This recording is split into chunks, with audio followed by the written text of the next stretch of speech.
সুতরাং যেখানে কোরআন তিলাওয়াত করা হয়, রাসূলের দরুদ সালাম প্রেরণ করা হয়, অসংখ্য অজস্র রহমত বর্ষণ হয়।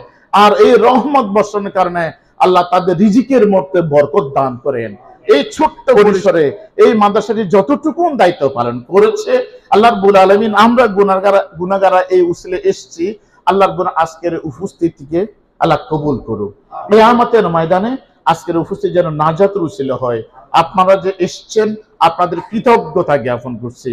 আপনাদের বাচ্চা দেখবেন, আপনার বাচ্চা আমার হাতে আসতে পারে, আমার এই বাচ্চাগুলো যখন প্রিপার্ড হয় এগুলো আবার ফজলুল মাদ্রাসা চলে যায়, তাই না?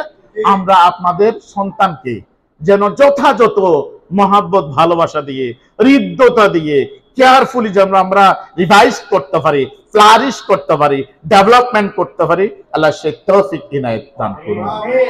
এই প্রতিষ্ঠানের উত্তরোত্তর সমৃদ্ধি কামনা করে, একটু অগোছালো হলো, কথাটা দীর্ঘ হয়েছে, আমি কি বলবো, কোথায় কি বলবো, আমার নিজ মানে কি, আমি আবেগ আপ্লুত বাচ্চাগুলো কারণে এরা সবাই জান্নাতি পরিবেশ।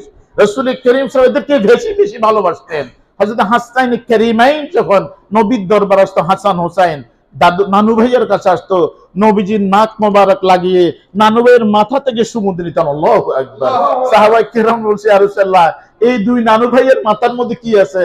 সাহাবায়ে কেরামকে বলছে, ও সাহাবায়ে কেরাম, এরা হচ্ছে হুমা রাইহানাতাই বিনাল জান্নাহ, both the flowers of heaven or paradise. তারা জান্নাতের দুটো ফুল। আমি তাদের মাথার মধ্যে যখন আমি আমার নাক দিয়ে সুগন্ধি নেই, তখন জান্নাতের সুগন্ধি পাই।